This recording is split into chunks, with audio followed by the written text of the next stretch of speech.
ఊరి పరిస్థితి మారిపోయిందవని. రోజుకొకరు చనిపోతున్నారు. వారిలో మన బిడ్డ చేరకూడదవని. దయచేసి అర్థం చేసుకో. ఎందుకు భయపడుతున్నారు మీరు? ధైర్యంగా ఉండండి బావా. కౌరవులకు భయపడి ఉంటే పాండవులు అభిమన్యుడిని పద్మవ్యూహంలోకి పంపించుండేవారు కాదు కదా. బ్రిటిష్ సామ్రాజ్యానికి భయపడి ఉంటే ధీరవనిత, వీరనారి మణికర్ణిక, ఝాన్సీ లక్ష్మీబాయి ఆంగ్లేయులను గడగడలాడించేవారు కాదు కదా. యుద్ధం చేయడానికి వెళ్ళినప్పుడు ప్రతి తల్లి తన బిడ్డకు వీర తిలకం దిద్ది పంపిస్తుంది. మీలా ఆలోచిస్తే ఏ తల్లి పంపించుండేది కాదు. అందరూ వీరమరణం పొందుతారు అని ఎందుకు అనుకుంటారు? విజయంతో తిరిగొచ్చిన వారు ఎందరూ లేరు చెప్పండి. మనది ధర్మభూమి, కర్మభూమి. ఇక్కడ ఎందరో త్యాగమూర్తుల నెత్తురు ఏరులై పారి ఉండొచ్చు గాని అంతిమంగా శత్రువైతే తల దించుకుని చేతులు జోడించి పారిపోయాడు. అది మన నేలకున్న గొప్పతనం. అది మన చరిత్రకున్న గొప్ప విలువ. మనం హాయిగా నిద్రపోవడానికి దేశ సరిహద్దుల్లో ఎందరో సైనికులు నిద్రలేని రాత్రులు గడుపుతూ ఉంటారు. మరి ఊరి మంచి కోసం నా కూతుర్ని నేను పంపించలేనా? ఆ కూతురుని ఆపద నుంచి కాపాడుకోలేనా? మన దేశ దౌర్భాగ్యం ఏంటంటే మన గురించి త్యాగం చేసేవారందరూ పక్కింట్లోనూ ఎదురింట్లోనూ పుట్టాలి అని అనుకుంటాం. మన ఇంట్లో మాత్రం పుట్టకూడదు అని అనుకుంటారు. అంత స్వార్థపరులం మనం. ఎదుటివాడు విత్తనం వేస్తే అది మహావృక్షమైన తర్వాత ఆ చెట్టు కింద సేద తీరడానికి సిద్ధపడతాం గాని మనం మాత్రం ఆ విత్తనం వెయ్యం. అది మన పరిస్థితి. ఇంతకంటే వివరణ ఇవ్వాల్సిన అవసరం లేదని అనుకుంటాను. ఇప్పటికైనా అర్థం చేసుకో బావా. నువ్వు ఎన్నైనా చెప్పవని, నా కూతుర్ని పంపించడం నాకైతే ఇష్టం లేదు. అందుకు నేనెప్పుడూ ఒప్పుకోను. నా కూతురు అని నువ్వు, నా మనవరాలు అని మీ అమ్మ. ఇంతకాలం మీరేమైపోయారు? నేనొక తప్పుడు దానిని, నా బిడ్డ ఒక తప్పుడు సంతానం అంటూ నోటికి అడ్డు అదుపు లేకుండా మాట్లాడారు కదా. ఇప్పుడు ఇంత ప్రేమ ఎందుకు పుట్టుకొచ్చింది? నా కూతురుని, నన్ను మీరంతా కలిసి నిర్దాక్షిణ్యంగా గెంటేశారు. అన్ని గండాలని దాటుకుని ఇక్కడికొచ్చాను.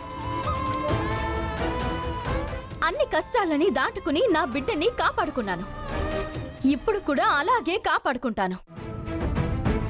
హక్కుల గురించి మాట్లాడుతున్నారు కదా. మీ హక్కుల గురించి మీరు పోరాడండి. నా హక్కుల గురించి నేను పోరాడతాను. ఇన్ని రోజులు మా మీద దయ లేకుండా వదిలేసి ఇప్పుడు ఓ తెగ బాధ్యతని చూపిస్తున్నారు. ఎంత మూర్ఖంగా మాట్లాడుతున్నావో తెలుసా నువ్వు? చిచి, అలా ఎలా? నాన్న,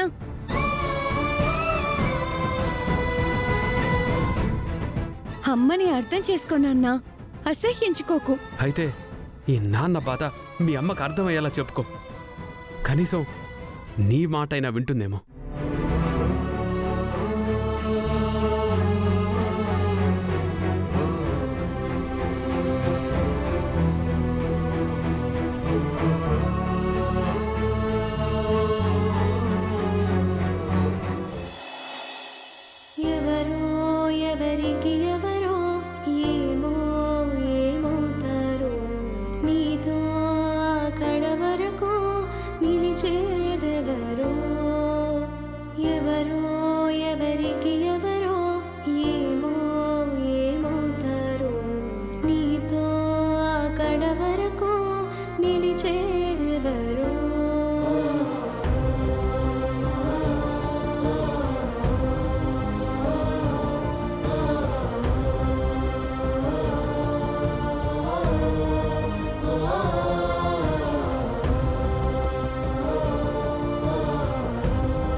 మూర్ఖంగా మాట్లాడుతున్నావో తెలుసా నువ్వు?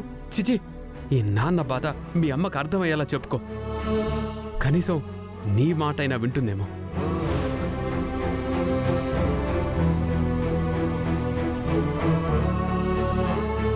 అక్షయ, అక్షయ,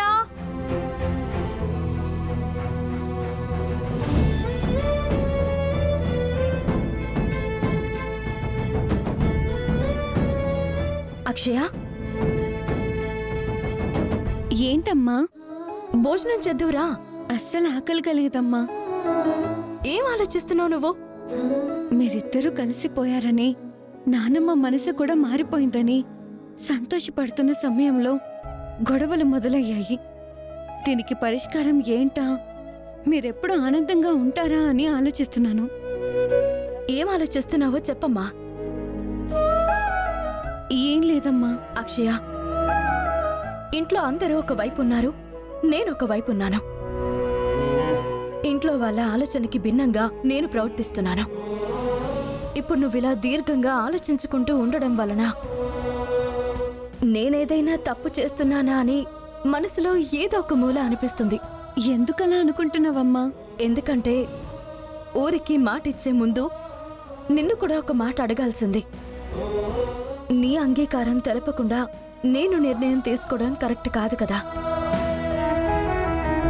నేను నీకు జన్మనిచ్చుండొచ్చు, అంత మాత్రాన నిన్ను ప్రమాదంలోకి నెట్టే నిర్ణయాలను నేను తీసుకోకూడదు కదా.